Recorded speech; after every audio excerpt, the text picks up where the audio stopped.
Hello and welcome. You're watching Medically Speaking, and I'm Meenakshi Upreti. This is a time when everyone's talking about coronavirus, but we are going to move away from that and talk about something which is equally relevant in today's day and age, but perhaps the least talked about. I'm talking about mental health.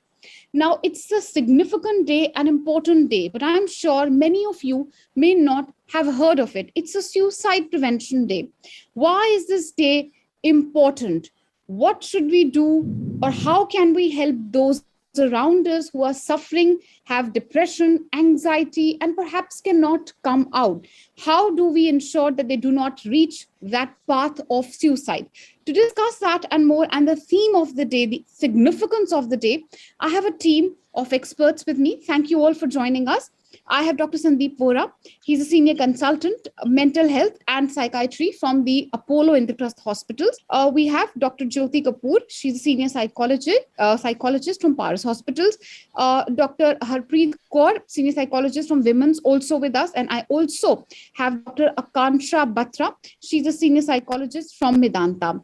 Thank you all for joining us. My first question to you, Dr. Vora. As far as mental health is concerned, it's certainly a topic which isn't much talked about. Suicides, of course, the rate of suicides very high, as much as 70,000 a year. Now, in the era of COVID, when everyone's fearful of the third wave, second wave has waned, the cases are going down. Help us understand, especially for the viewers who are watching us, why we need to talk about this topic today, sir. See, mental health has long been neglected, Meenakshi, all over the world, especially so in India. But post-pandemic, what has happened is that suddenly it has come at the forefront and everybody has to take notice of it, because from all the angles you feel people are stressed because of COVID-19, and the second wave has worsened the mental health of people. As per the records from the government, our government, in the year 2019, we were losing every 4 minutes one person with suicide. That is very high, and we lost 140,000 people in the year 2019. These are government figures. That shows these are all pre-pandemic figures, and you can very well understand that if pre-pandemic figures are this, then what will happen or what is happening at present. Suicide is generally underreported. The commonest reason being that people have this social taboo of not disclosing if they have lost somebody who's who's a relative of them, because they don't want people to know. So the reporting is definitely less. With pandemic coming, we have to understand that mental health is the most important branch now amongst all the branches. We are all focusing on COVID-19. Yes, that is important. But once we are able to control the COVID-19, there is silent epidemic of mental health problems, which we must address. And suicide being one of the extreme problems in the society, we have to understand that unless until we give emphasis on mental health, awareness on mental health, and the fact that suicide is something which is preventable, these figures unfortunately will rise. And I think that's a very pertinent point you raised, Dr. Vora. And I'll take this conversation forward with Dr. Batra. Now, what Dr. Vora says is known to all, Dr. Batra. Of course, official figures which had come in last say that 7% of those who had tested COVID positives also reported mental health issue. Now, we're just talking about those who had reported, who had come out on their own and spoken about these issues, of course, which are a taboo in our society. COVID has really created a lot of anxiety, depression amongst people, loss of near and dear ones, loss of jobs, financial insecurity as well. Isn't it all of that really adding to the anxiety, depression, and making people perhaps susceptible to taking such an extreme step? Would you agree, Dr. Batra? I would certainly agree. COVID has not only caused us just job losses. There has been reporting of a lot of domestic violence. There has been a lot of reporting of parenting issues. Of course, job loss is there, business loss is there. And a lot of people have started to notice health anxieties in them. They started to worry a lot about their own health. So a lot of times you would get patients who would just be talking about, minor symptoms that they would notice in them and would make big in their head. and that would just worry them a lot. And also with that, there's a lot of grief of losing people around them. There's a lot of grief of losing loved ones. So all these accumulation of all these things are leading to people to take such drastic steps, and lack of support as well, I would say. So people not reading through the signs of suicide, people not reading through the signs of depression. So this also is reasons for taking such big steps. Right. And I think, Dr. Batra, you've again made another important point about us as a society failing to read the signs of depression. Dr. Jyoti Kapoor, do come in the conversation here. When we are speaking of recognizing the early signs, there are also, of course, those skeptics who rebuff mental health issues as something not very important. I have myself heard from very educated people who say, oh, it's a disease of the rich. Mental health depression only happens to the rich because they are privileged and they are bored, perhaps have nothing better to do.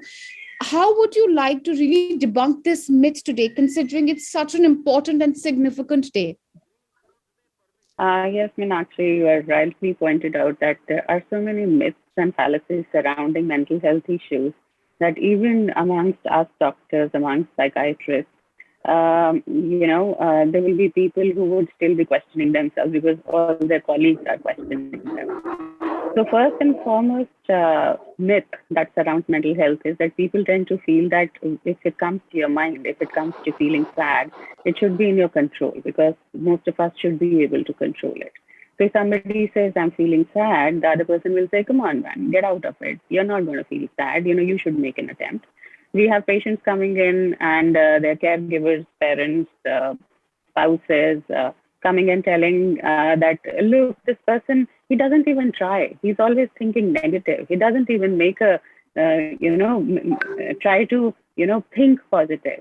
Now, most of the time I have to retort by telling them, who do you think really likes to feel sad? Do you think one actually wants to feel sad and suicidal? So we have to understand that brain and our nervous system is part of our body. And this physical organ does contribute a lot to how we feel because that is a function of it. And if we are not able to feel good or we are not able to look at things around us positively, it could be a neurochemical imbalance, which is what it is. And when it is a problem, it is an illness, it is not in our control, then like we'd go to a doctor for a stomach problem or a heart problem, we also need to go to a doctor for a brain problem. So, rocket science as there. simple as that, right? It's as simple as that. When we speak about, of course, if we have even a small ache, if we even burn a part of our body, little, our hand or whatever, we speak about it. Why are we so ashamed of talking about mental health issues? Dr. Vora, since we're talking about the reluctance of the family members, the relatives and friends around in recognizing the early signs, do you also, or have you also seen this reluctance amidst the patients? Are they initially apprehensive, or perhaps initially do they refuse to accept that they could be suffering from depression? Yeah, some of them could be, reluctant. Because see, in an acutely depressed state of mind, you are not able to take any decision, logical decision. And if you are too negative, you can think like this because you will have ideas of hopelessness, worthlessness, and you will feel that, life is not worth living. And you will also feel that nobody can help you. So yes, we see such patients also. But the matter of the fact is the treatability aspect. Right. Through your channel, I would like to highlight the fact that suicidality is treatable. So like the way we treat diabetes, hypertension, similarly, depression is a treatable disorder. The way you check your blood pressure and sugar and you get readings, similarly, by mental status examination, we can get to know whether somebody is depressed or not. And based on that, we have medication and counseling. So timely intervention can help us in preventing so many people from committing such a act, which is which is a major loss for humanity, losing someone. So the treatability aspect has to be understood. The social taboo definitely prevents people from, discussing it. And if somebody is feeling low, he or she would be too reluctant to share it with anybody because they would feel that they are being judged.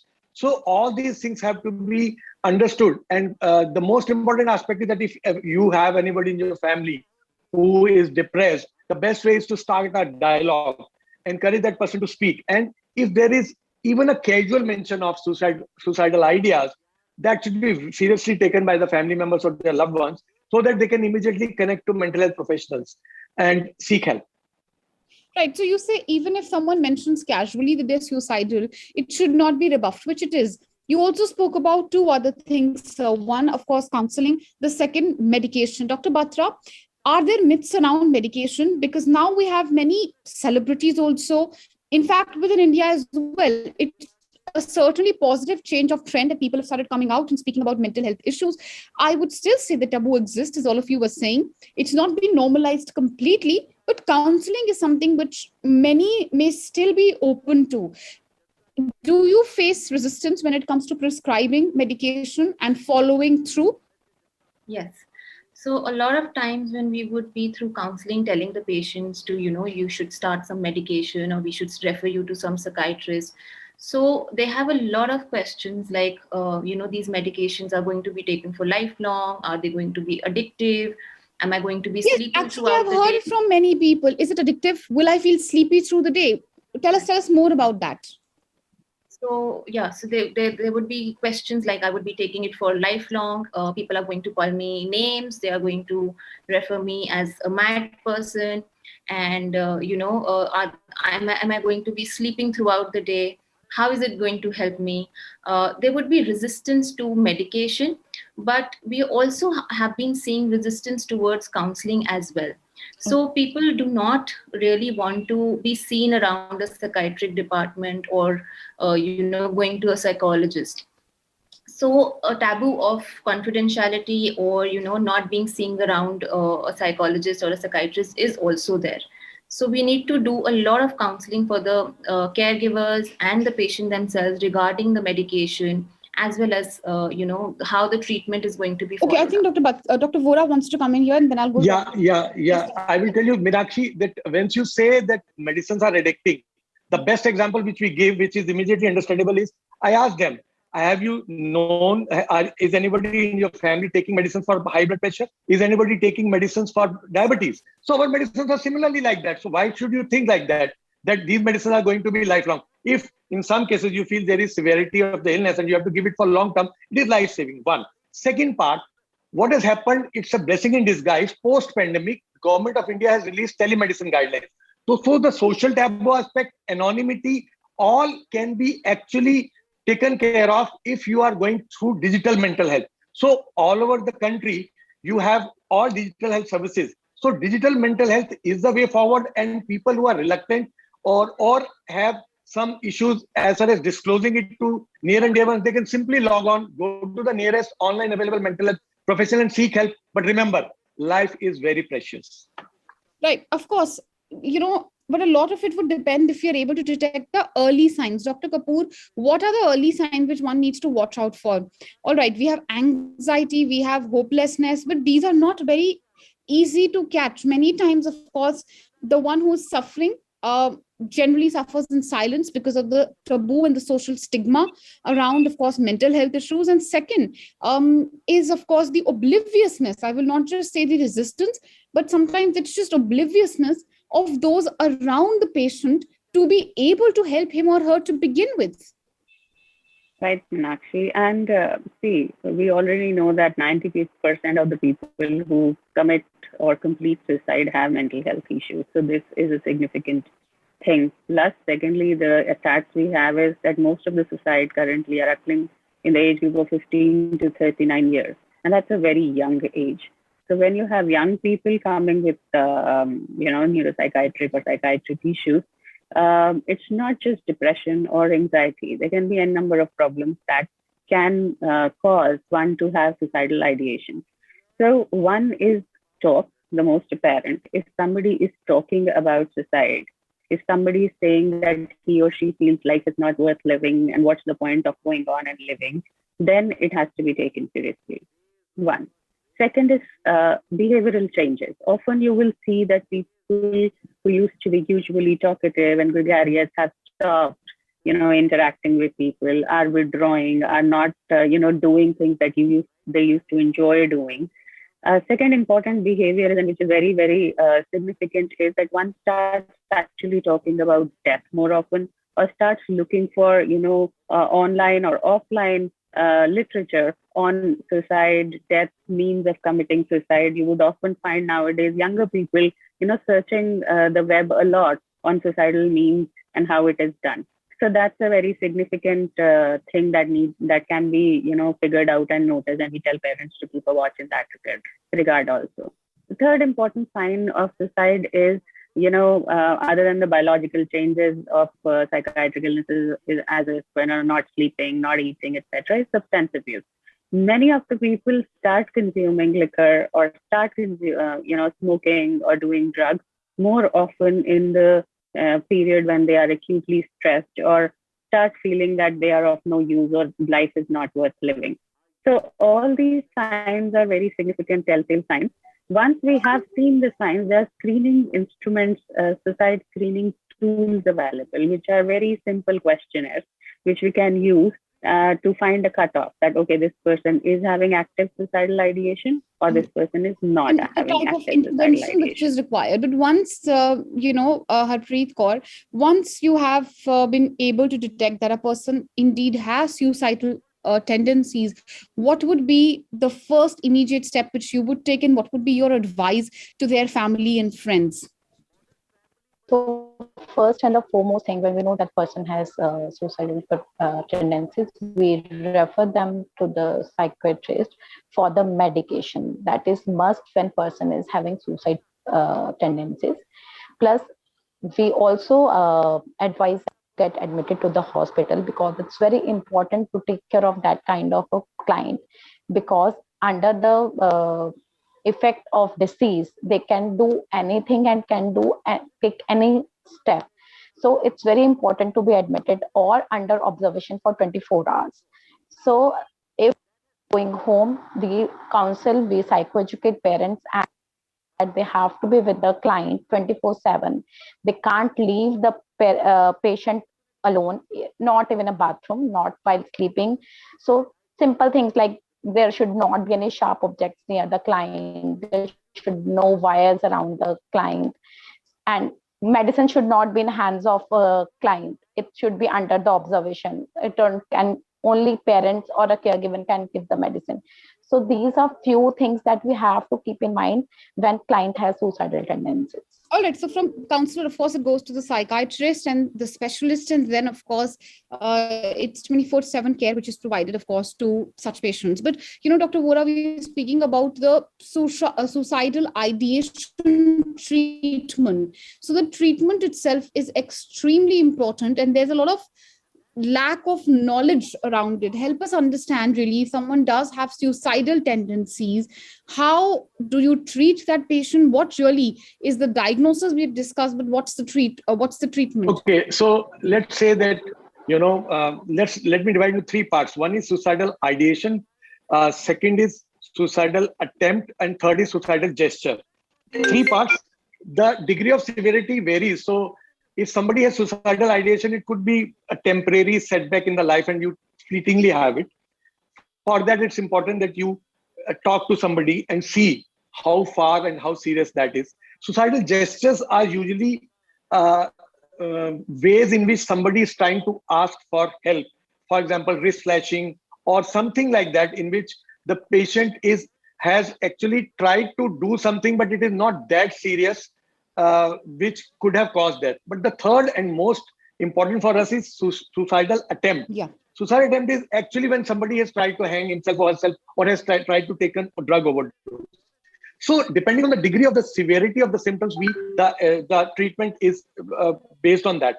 So for us, the suicidal attempt, or if somebody has left a suicidal note, that is something which is very, very serious for us. So all such cases usually are best handled while admitted in a psychiatric setup. There, once we admit the patient, we start the treatment, which will include pharmacotherapy as well as psychotherapy. And the therapy is not only for the patient, but also for the people who are near and dear ones, or the family members, or depending on the reason of the problem, if we feel that there are issues in the life of the patient, we try to address those and try to see if these can be handled during counseling. For gestures as well as ideation, it depends on the degree of severity, which is definitely a forte of the person, the psychiatrist who's seeing, for that doctor to decide whether somebody requires medication, counseling combination. So that can be handled on OPD basis. But the best part is that these all are treatable disorders, symptoms, and the treatment has to be seriously undertaken by the patient and the family. And if the doctor says the medicine has to be taken for long, please follow your doctor and his or her advice, and do not leave the treatment in between. That is something which we commonly find, that people tend to become non-compliant once they recover. So that is something which has to be addressed once somebody comes out of Coping that. post-recovery also extremely significant, isn't it, sir? Dr. Batra, help us understand, if someone has recovered, of course, in mental health issues, I will not use the word fully or 100% recovered. If they are on the path to recovery, as Dr. Vora said, what should they do to ensure they don't relapse? And what should be, of course, the way forward then? Right. So regular counseling, of course, then psychoeducating the caregivers, the parents, the family, having a very good social support system, keeping yourself occupied with things that interest you or your work, and be more hopeful about future, talking it out, and taking your life seriously, taking the value of your life seriously, and talking it out with your counselor, and adhering and complying to the treatment like Dr. Vora said. Right, adhering and complying to the treatment, of course, very significant, over and above all the support which needs to pour in. And I wouldn't want to generalize, of course, this conversation. We've spoken about how everyone has individual issues, and each psychiatrist, each psychologist, each counselor, of course, assesses it according to his or her best ability. But Dr. Kapoor, if you look at the statistics, because that's where we had started and we're now reaching literally the fag end of the debate, so coming a full circle, if you look at the statistics, suicidal tendency, in fact, cases of suicide, just India specific, are much more higher when it comes to the younger generation, 15 to 29. This is when, of course, children are, they're kids, they're vulnerable, they're susceptible, of course, very emotional. How can parents really handle these children? What would be your suggestion to those, of course, who have younger children and they seem, of course, not to be behaving in the same way which they did? And therefore, we are talking here, and I'm glad that we are talking about these things, because education and awareness is the first step. So we are talking about it today. I hope people are watching it out there. We need to accept the fact that suicide is a reality. It doesn't happen to our neighbor. It doesn't happen to people in the other town. It happens to everybody. Second thing is that because nowadays, the suicide is not just because of a certain thought and an ideation. According to the suicide theory, there are two things that are important with suicidal ideation. One is that you have a feeling of worthlessness, hopelessness, a sense of burdensomeness, or a sort of emotional distress which is acute. And the second is the opportunity, the availability of accessories to suicide, be it poisonous material, be it firearms, be it videos talking about it. And similarly, talking about these issues in a very sensational tone. All these things actually provoke a person who is already, suffering to end up committing suicide. So therefore, for parents, for teachers, for educators, for all those people who are dealing with the young population, they need to be aware, and then they need to impart the awareness. And like Dr. Vora said, it is a treatable condition. We have to think of it in terms of a treatability of a disease, rather than thinking about it that, oh my God, I'm having such thoughts, I'm such a bad person. Or if a parent says, how can you think like that? You haven't thought about us at all. What will happen to us? What will people say if you end up, committing suicide? So we have to talk about it in a neutral manner.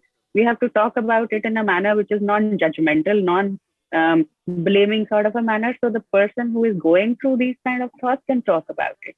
And third important thing is, like I said, that it's not just you have to be depressed or anxious to want to commit suicide. There are people who are chronically diseased. There are people who have obsessive compulsive disorder and may have intrusive obsessive ideas. They say, I keep getting the thought that I should commit suicide. It's not like I want to. They are vulnerable too. And then there are patients with psychosis of schizophrenia who might be hallucinating or having these ideas that, I want to go and, jump off the roof, or there is something beyond this life that is awaiting for me. So education, awareness, identifying early signs, and then reaching out for help.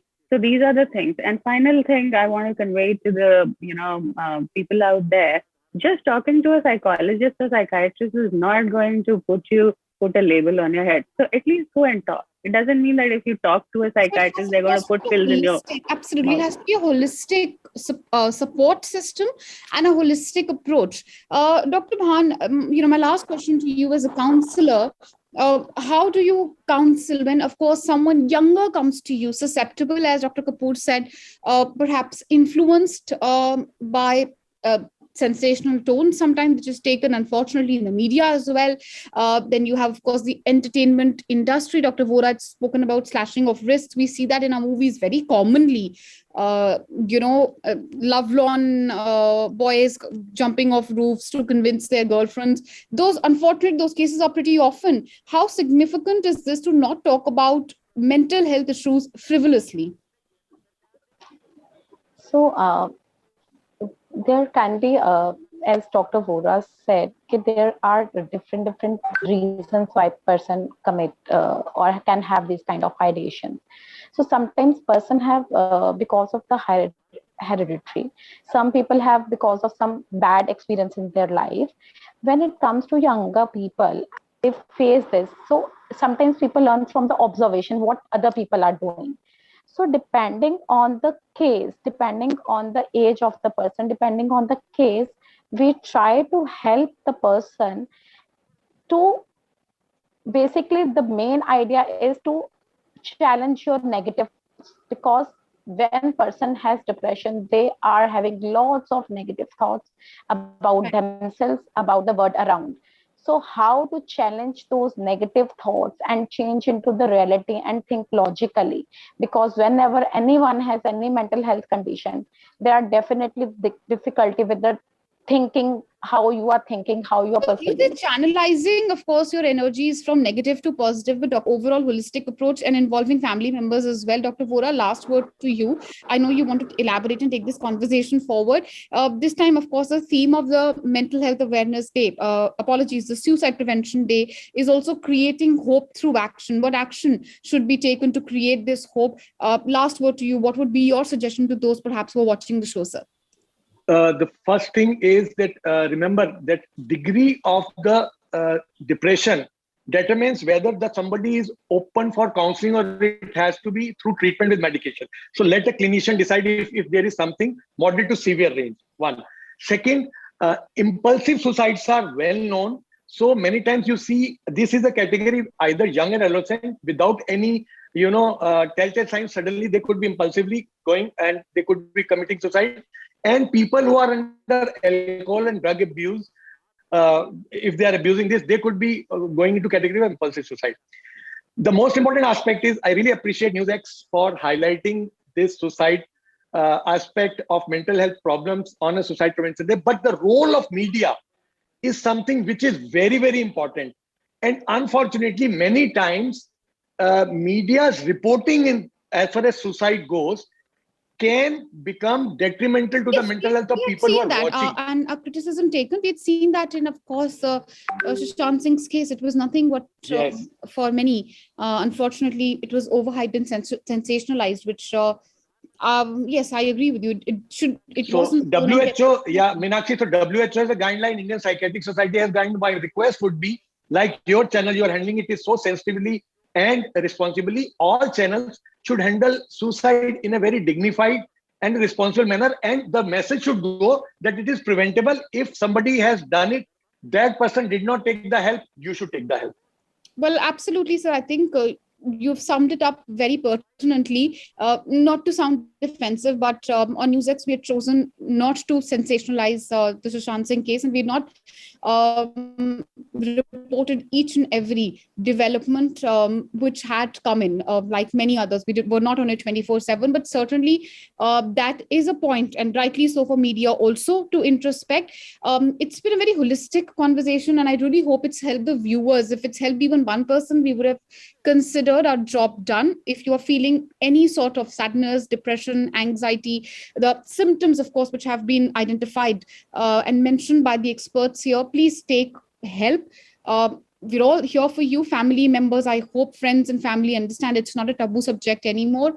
Rather important day. Let's all create hope through action, as a theme of the day says. Thank you so much for watching, and thank you all our experts for sharing your views with us. Thank you so much.